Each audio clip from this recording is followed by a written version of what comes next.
भाषा अंकाचा वापर. आता आपण हे उदाहरण सोडवणार आहोत का.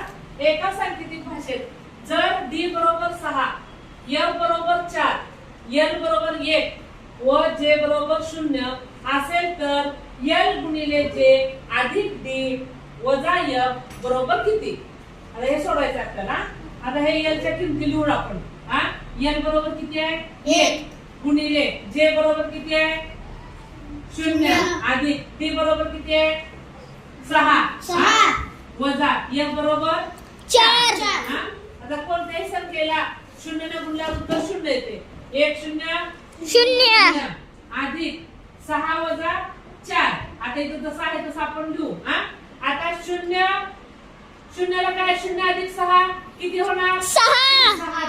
म्हणजे डावीकडून उजवीकडे जे क्रिया आहे त्या करायचं. 6 वजा 4. 6 मधून 4 गेले 2